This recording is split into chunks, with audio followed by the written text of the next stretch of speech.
अस्सलाम वालेकुम। उम्मीद करता हूँ आप खैरियत से होंगे। आज की अपनी हम इस वीडियो में देखेंगे कि किस तरह आप चैट जीपीटी को इस्तेमाल करते हुए कॉपी राइटिंग करवा सकते हैं।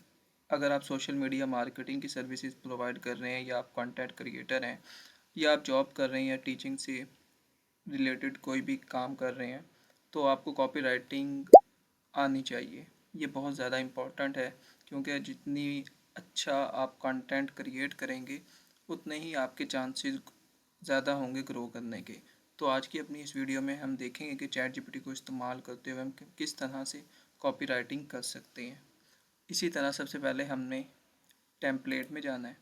तो यहाँ से हमारे पास सबसे पहले हमने कैटेगरी को सिलेक्ट करना है। तो यहाँ से कॉपी राइटिंग, इसके बाद सब कैटेगरी में जाने के बाद हमने इस पर क्लिक किया तो यहाँ से हमारे पास है ब्लॉग राइटिंग पे क्लिक करते हैं कि आज हम ब्लॉग राइट करवाते हैं। ब्लॉग के लिए जो टाइटल्स हैं वो हम सबसे पहले राइट करवाएंगे क्योंकि आपने देखा होगा जब भी कोई ब्लॉग पोस्ट आप देखते हैं तो सबसे पहले उसका टाइटल होता है। तो ब्लॉग राइटिंग में इसमें हम टेम्पलेट में जनरेट ब्लॉग पोस्ट टाइटल यानी कि कोई भी आप जो ब्लॉग पोस्ट करना चाह रहे हैं किसी भी टॉपिक से रिलेटेड, तो सबसे पहले आपको टाइटल्स का पता होना चाहिए, वो हम इससे जनरेट करवाएंगे। तो यहाँ पे इसी तरह लैंग्वेज मैंने इंग्लिश और वॉइस टोन जो है वो फ्रेंडली, और इसके बाद हमारे पास जो राइटिंग स्टाइल है वो क्रिएटिव रखा है। तो टॉपिक है यहाँ से मैं इसे टॉपिक देता हूँ, यूज़ ऑफ एआई इन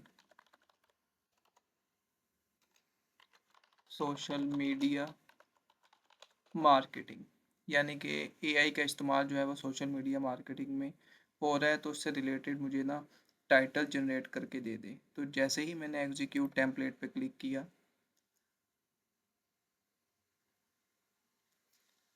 तो इसने मुझे टाइटल जनरेट करके दे दिए। अब ये मेरे पास डिफरेंट टाइटल्स हैं, 10 टाइटल्स दिए हैं, वहाँ से आप कम या ज़्यादा कर सकते हैं। तो यहाँ से जो भी टाइटल आपको पसंद है या आपको अच्छा लगता है आप उससे रिलेटेड ब्लॉग पोस्ट क्रिएट करवा सकते हैं चैट जीपीटी के थ्रू ही। तो उम्मीद करता हूँ कि आपको समझ आ गई होगी। अगर आपका कोई क्वेश्चन हो तो वो आप कमेंट सेक्शन में पूछ सकते हैं। शुक्रिया।